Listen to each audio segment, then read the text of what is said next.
Reliance industries के मोटा भाई यानी मुकेश अंबानी रिटेल बाजार में तहलका मचाने की तैयारी कर रहे हैं, क्योंकि रिलायंस इंडस्ट्रीज अब एफएमसीजी कारोबार में भी उतरने जा रही है। बाजार में धुरंधर और भी हैं जिनसे रिलायंस सीधे तौर पर भिड़ने जा रही है। रिलायंस रिटेल का यह कारोबारी साम्राज्य ईशा अंबानी संभाल रही हैं। आज की इस एजीएम में ईशा ने रिटेल कारोबार में रिलायंस की उपलब्धियां बताई और एफएमसीजी कारोबार में उतरने का ऐलान किया। क्या कुछ नया करने वाली है रिलायंस एफएमसीजी कारोबार में उतरकर, और कैसा रहा रिलायंस रिटेल का कारोबार अब तक, जानेंगे आज के इस वीडियो में। शुरुआत एफएमसीजी से करते हैं। कंपनी के लक्ष्यों को पूरा करने के लिए साथ लिया गया है टेक्नोलॉजी का, मतलब मेटा का व्हाट्सएप अंबानी के एफएमसीजी कारोबार में एक अहम भूमिका निभाने वाला है। कैसे, चलिए जानते हैं। This year, we will launch our fast-moving consumer goods business. The objective of this business is to develop and deliver products that solve every Indian's daily needs with high-quality products at affordable pricing. Company quality और affordable products का उत्पादन कर deliver करने पर focus करेगी। इससे हर भारतीय की रोजमर्रा की जरूरत को पूरा किया जाएगा। इसको आसान बनाने के लिए व्हाट्सएप और जियो मार्ट के बीच नया करार किया गया है, जिसके तहत जियो मार्ट के लिए व्हाट्सएप पे की सुविधा मिल सकेगी। ग्राहक व्हाट्सएप पर जाकर जियो मार्ट में शॉपिंग कर सकेंगे, यानी शॉपिंग होगी डिजिटल और साथ ही एकदम आसान तरीके से। इतना ही नहीं, ईशा अंबानी ने बताया कि रिलायंस रिटेल ने अपने स्टोर्स और डिजिटल प्लेटफॉर्म के जरिए यूके, फ्रांस और इटली की आबादी के बराबर यानी करीबन 200 मिलियन से ज्यादा पंजीकृत ग्राहकों को सर्विसेज दी हैं, जो कि अपने आप में एक बड़ा नंबर है। इस बात से आप समझ सकते हैं कि रिलायंस रिटेल का कारोबार अब कितना बड़ा बन चुका है। अब तक रिलायंस रिटेल ने 2 लाख करोड़ रुपए के टर्नओवर और 12,000 करोड़ रुपए के एबिटा का रिकॉर्ड बनाया है। रिलायंस रिटेल एशिया के टॉप 10 खुदरा विक्रेताओं में से एक बन चुकी है।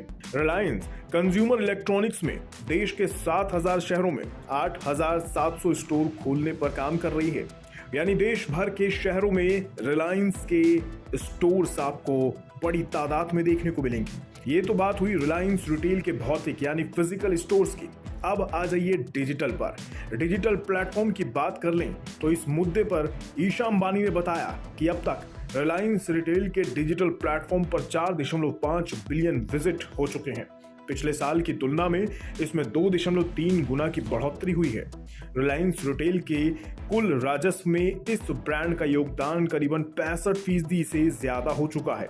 ईशा ने बताया कि रिलायंस रिटेल के डिजिटल कॉमर्स प्लेटफॉर्म में लगातार वृद्धि हो रही है और इससे हर दिन लगभग 6 लाख ऑर्डर्स दिए जा रहे हैं, जो पिछले साल की तुलना में 2.5 गुना ज्यादा है।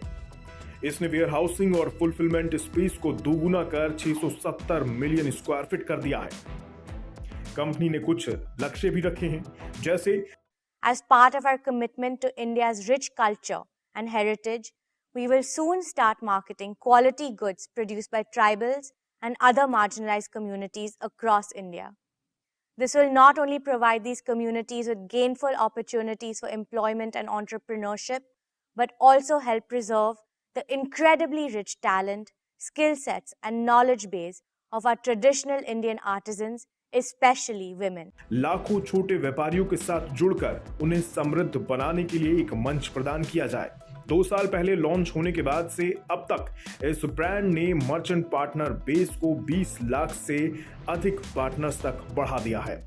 यानी रिलायंस बहुत बड़े पैमाने पर भारतीय एफएमसीजी सेक्टर पर अपना वर्चस्व स्थापित करने में लगी है और रिटेल कारोबार को विस्तार करने में लगी है। हालांकि एफएमसीजी बिजनेस में उतरने के ऐलान के साथ ही हिंदुस्तान यूनिलीवर, नेस्ले, ब्रिटानिया और अडानी विल्मर के साथ कंपनी को सीधे तौर पर मुकाबला करना होगा, जो पहले से इस सेक्टर के किंग भी हैं और तगड़ी चुनौती देने वाले भी हैं। तो क्या रिलायंस इस सेक्टर में अपनी पकड़ को मजबूत कर सकेगी? ये देखना दिलचस्प रहेगा।